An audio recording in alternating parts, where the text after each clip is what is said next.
खत्तम भयो भनेर चाहिँ आइरहेछ। त्यहाँ चाहिँ सिर्फ के भनिएको छ भने जसले चाहिँ इन्कम नियमित व्यवसाय गर्छ, नियमित व्यवसाय, यहाँ के भनिरहेको छ भने 50-60 लाख सारा चाहिँ अब लगानीकर्ता खत्तम भए भनेर कसले चाहिँ प्रचार गरिरहेछ, जो चाहिँ साँच्चीकै त्यसैलाई नै व्यवसाय बनाइरहेछ। अब अरू चाहिँ लगानीकर्ताको नाउँमा जसलाई चाहिँ त्यो चाहिँ इन्कम ट्याक्स लाग्दैन, नियमित व्यवसाय गर्ने जसले आम्दानीको स्रोत नै त्यसलाई बनाएको छ। अब यहाँ चाहिँ के छ भने जो चाहिँ अब सानो एउटा जागिर खान्छ, 5-6 लाख वर्षमा कमाउँछ, उसले चाहिँ ट्याक्स तिर्नुपर्ने, जसले चाहिँ करोडौं कमाउँछ उसले चाहिँ ट्याक्सै तिर्न नपर्ने, त्यो त हुने होइन होला। त्यसकारण यो सिस्टममा बिस्तारै ल्याउनुपर्छ। होइन भने त के हुन्छ भने जनरल पब्लिक जसले सङ्गठित रूपमा राजनैतिक तहमा पनि प्रभाव छोडेर अनेकौं कुराहरू चाहिँ प्रस्ताव ल्याएर गर्नेहरूको कुरा चाहिँ सधैँ प्रिभेल हुने, आम नागरिकको कुरा चाहिँ प्रिभेल कहिले पनि नहुने, त्यो हुन सक्छ। त्यसकारण यसमा पनि जो चाहिँ नियमित व्यवसाय, त्यसको डिफाइन अब गर्नुपर्छ। नियमित व्यवसाय भन्नाले कति ट्रान्ज्याक्सन गर्नेहरू चाहिँ नियमित व्यवसायी हुन्, व्यवसाय कारोबार गर्ने हुन्, त्यसको चाहिँ डिफाइन गर्नु मैले भनेको छु।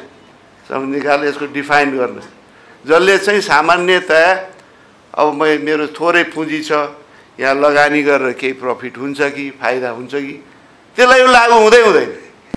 त्यसकारण म्यासिभ रूपमा जसले चाहिँ त्यहाँ लगानी गरिरहेछ होइन, त्यही काम गर्छ।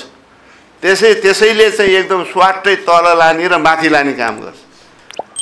तल लगेर अनि त्यसपछि त्यो बेला किनेर फेरि माथिलाई तुरुन्तै सेल गर्छ।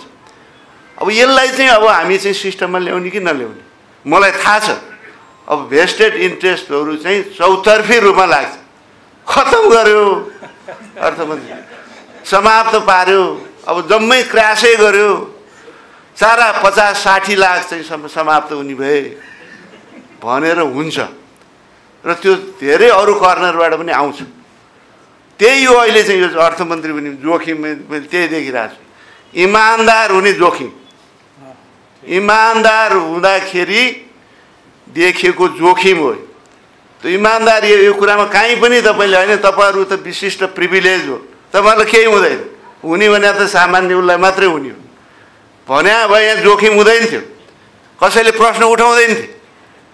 तर अहिले जे चाहिँ रिफर्मको कुरा चाहिँ गरिरहेको छु, इमान्दार पूर्वक यो चाहिँ के अरे मैले चाहिँ कर दरलाई चाहिँ रासनलाइज गरेको छु without looking at any vested interest भनेपछि त भेस्टेड इन्ट्रेस्ट त चाहिँ चलबलाउने भयो, उनीहरू चाहिँ चलखेल गर्ने भयो,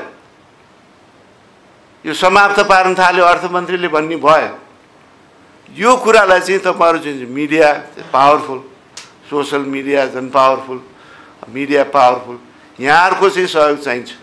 यसमा कुनै अरू चाहिँ स्वार्थ के पनि छैन। हामीले एकातिर चाहिँ राजस्व बढाउनु पर्ने, त्यो बढाउने भने जबरजस्ती चाहिँ त्यो निबुवा निचोरेर हुँदैन, कागती निचोरे जस्तै निचोरेर बढाउने होइन। जहाँ चाहिँ जसले चाहिँ त्यहाँ के छ भनेदेखि कानुन त दिनुपर्छ, त्यो ट्याक्स नेटमा उसको प्रभावको कारणले कसैले पनि छुन सकिरहेछन्, कसैले पनि त्यसलाई चाहिँ छुने कोसिस गर्दैन। त उनीहरू त ट्याक्स नेटमा आउनु पर्ने, त्यसरी बढाउने हो। अनि अर्थतन्त्रलाई चलायमान गरेर चाहिँ बढाउने हो। दुईटा तरिका, एउटा जे जस्तो एक्जिस्टिङ स्थितिमा पनि जसले तिर्नुपर्छ उसले चाहिँ फाइदा लिइरहेछ तर चाहिँ तिरिराखेको छैन, उसलाई चाहिँ नेटमा ल्याउने हो। जो त्यहाँ सेयरमा लगानी गर्नुभएको छ, आम कोही पनि त्यो इन्कम ट्याक्सको दायरामा त्यो आउने भनेर भनेको छैन। स्पष्ट पार्न चाहन्छु। त्यसमा फेरि जसले चाहिँ यो ट्रान्ज्याक्सन क्रममा लस भएको छ, लसमा पनि लगाउने भन्ने त्यो त झन् कुरै भएन।